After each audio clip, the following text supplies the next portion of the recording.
1989, 1990, 1991 fueron 3 años en los que descubrí muchísima música que todavía sigo escuchando hasta ahora. Pero lo más curioso es que la descubrí gracias al skate.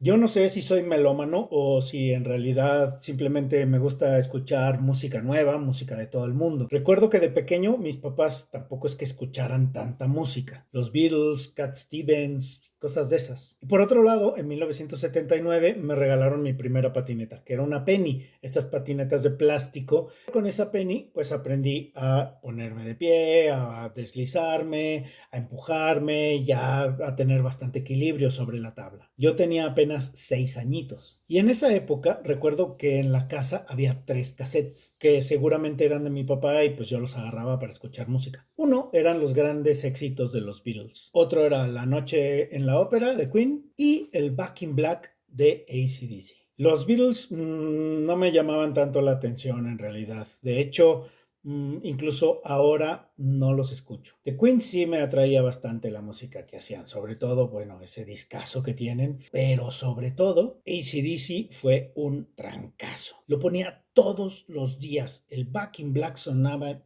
todos los días en mi Walkman. Estaba traumadísimo de chiquillo con ese disco. Ya a principios de los 80 me gustaba mucho escuchar una estación de radio aquí en León que se llamaba Stereo Rey. Y era una estación de música que programaban rolas en inglés y pues ahí podías escuchar a The Cars, Billy Idol y a otras bandas de New Wave que pues se escuchaban en esa época. Para mediados de los 80 yo entré a la secundaria. Y en las fiestas de 15 años, en las discotecas, pues sonaban las rolas de lo que era el rock en tu idioma. Bandas de España, Argentina y México sobre todo, que pues seguramente tú ya conoces.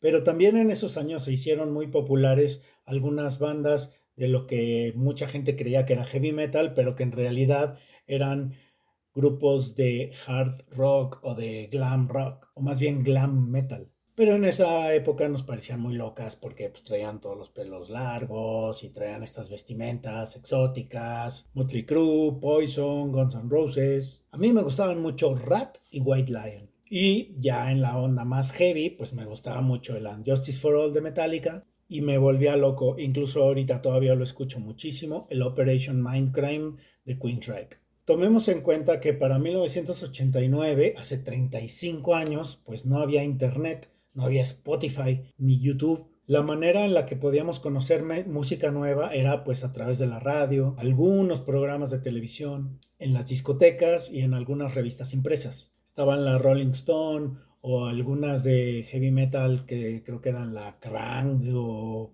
algunas que la verdad yo no las compraba. Y aquí en México en ese año en la televisión por cable ya se podía ver el VH1, que era la versión digamos más pop del MTV, porque el MTV ya a la televisión normal de cable, digamos, llegó hasta después. Si querías ver MTV en México tenías que tener una antena parabólica, pero en las estaciones de radio era muy raro escuchar algo que no fuera música comercial, a menos de que vivieras en el DF, lo que ahora es la CDMX, en donde Jordi Soler programaba bandas y música alternativa de los 80s. No sé si quizás en Guadalajara o en Tijuana o en alguna otra ciudad también hubiera radiodifusoras que programaban música alternativa de esa época, pero aquí en León no. Y justamente en 1989, en pleno boom del skateboard mundial, fue cuando mis compas y yo empezamos a tener nuestras tablas chidotas. Unas patinetas que habíamos pedido del gabacho, con las que ya empezábamos a hacer trucos más sofisticados. Marcas como Vision, Santa Cruz, Powell Peralta, con nuestros trucks Tracker, Independent o Gullwing. Digamos que ya eran patinetas más robustas que las Pennies que teníamos o algunas tablas de madera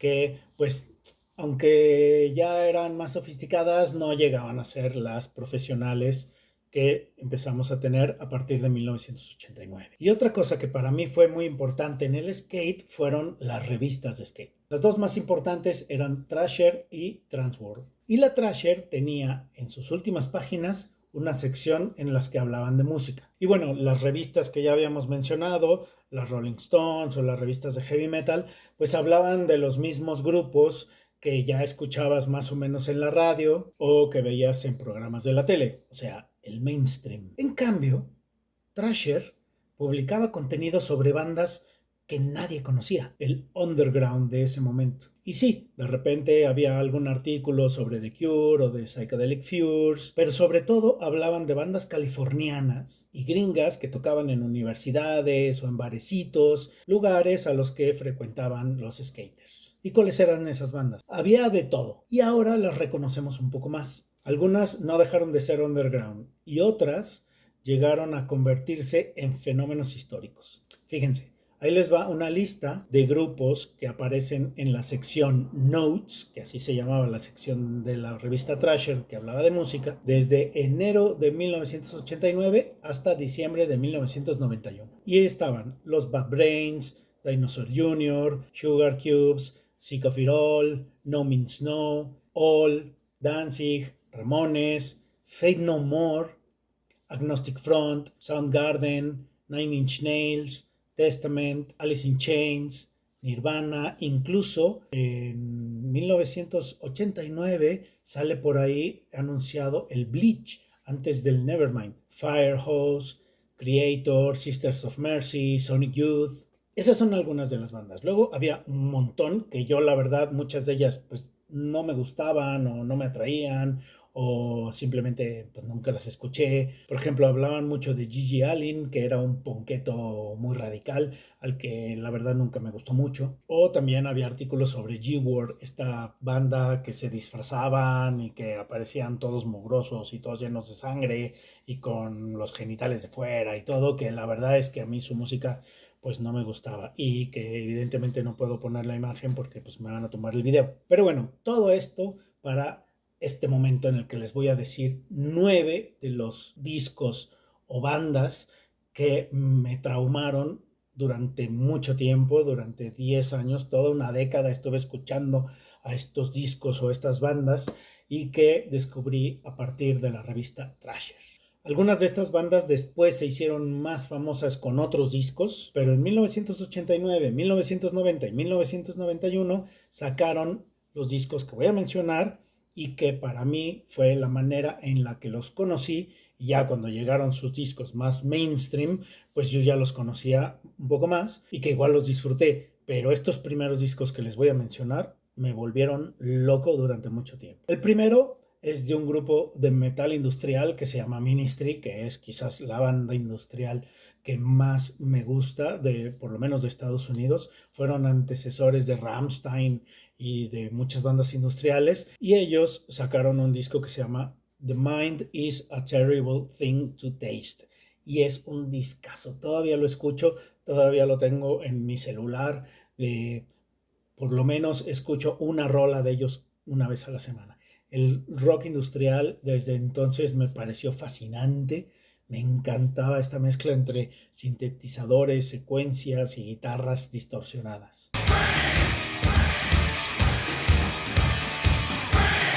Y el siguiente es muy diferente, era el bossa nova de los Pixies, que era un sonido pues mucho más natural, más guitarrero, más hasta rockabilly, más surfer, más alivianado, pero que también tenía muchísima energía. Y en ese disco venía la canción Dig for Fire, que quizás es mi canción favorita de los Pixies.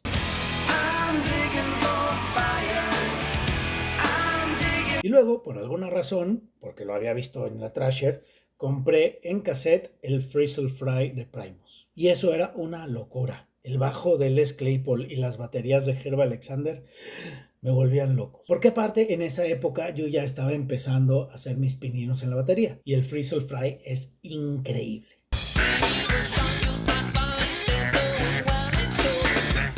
Luego había otra banda que ya era muy popular entre los skaters y que se mencionaba mucho en las revistas, pero que de alguna manera yo estaba un poco apartado, no sé, no me llamaba mucho la atención hasta que salió su discazo Lights Camera Revolution, que por alguna razón llegó a mis manos, lo escuché y me volvió loco. Me encanta este disco de esta banda que yo no sé si pueda decir su nombre, no sé si me vayan a banear, no sé si me vayan a bajar el video o lo que sea, pero bueno, son los Tendencias de la gente que ya no le ve sentido a la vida. Un discazo.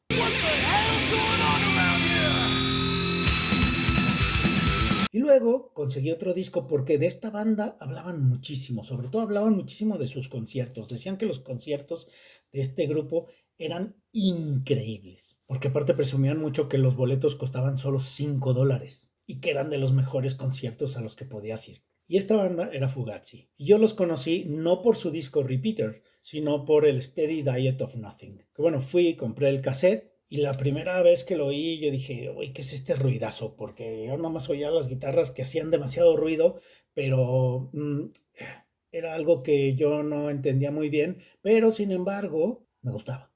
Ya con las siguientes escuchas del disco ya empecé a entender qué es lo que estaba haciendo Fugazi y todavía hasta ahora el Steady Diet of Nothing es uno de los discos que más me gusta. Aunque sí, me gusta el Repeater y me gustan otros discos de Fugazi, pero el Steady Diet of Nothing para mí es un disco muy, muy especial.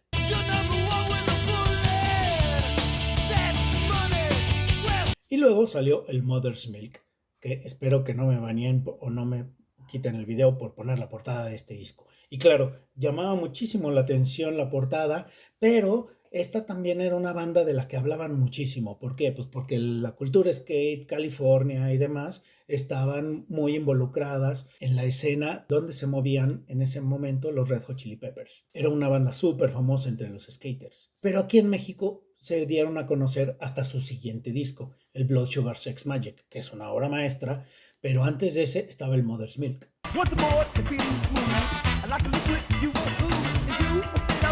Otra de las bandas de las que hablaban mucho era Jane's Addiction, también de Los Ángeles, y que traían una onda más psicodélica, muy rockera, y las portadas pues llamaban también mucho la atención porque tenían esta onda que también quizás no se puedan ver en el YouTube completamente, pero aunque se había anunciado mucho el Nothing Shocking, yo en realidad conocí a Jane's Addiction con el Ritual del Habitual. El famosísimo Señoras y Señores. Señores y señoras. Te introducía a toda la energía que traían Perry Farrell y su banda y que nada más de escuchar ese disco te daban ganas de agarrar la tabla y salirte a patinar.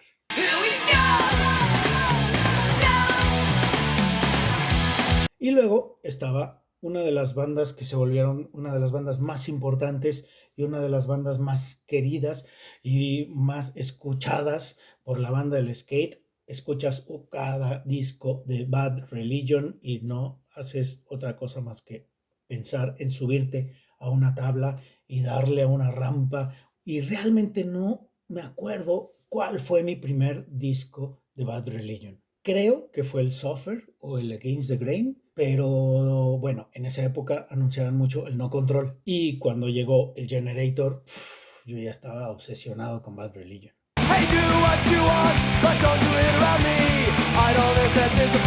Y por último, el que quizás fue mi disco favorito durante mucho, mucho tiempo, sobre todo en la época en la que empecé a tocar más la batería y empecé a tratar de perfeccionar más mi técnica como baterista, fue el primer disco de los Smashing Pumpkins, Gish. Gish es un discazo y tiene una construcción y unos niveles de composición que quizás en Siamese Dream, que fue su disco con el que se hicieron realmente famosos, o los discos siguientes, estoy seguro que no los tenían, pero Gish tiene un sonido mucho más crudo, pero sobre todo el nivel de composición de las baterías de Jimmy Chamberlain era increíble. Era prácticamente un disco como de rock psicodélico progresivo. Las canciones me siguen alucinando. Y bueno, lo que hicieron después me gusta bastante, pero nada como el Gish. El Gish me parece, a mí, en lo personal, me parece su disco más brillante.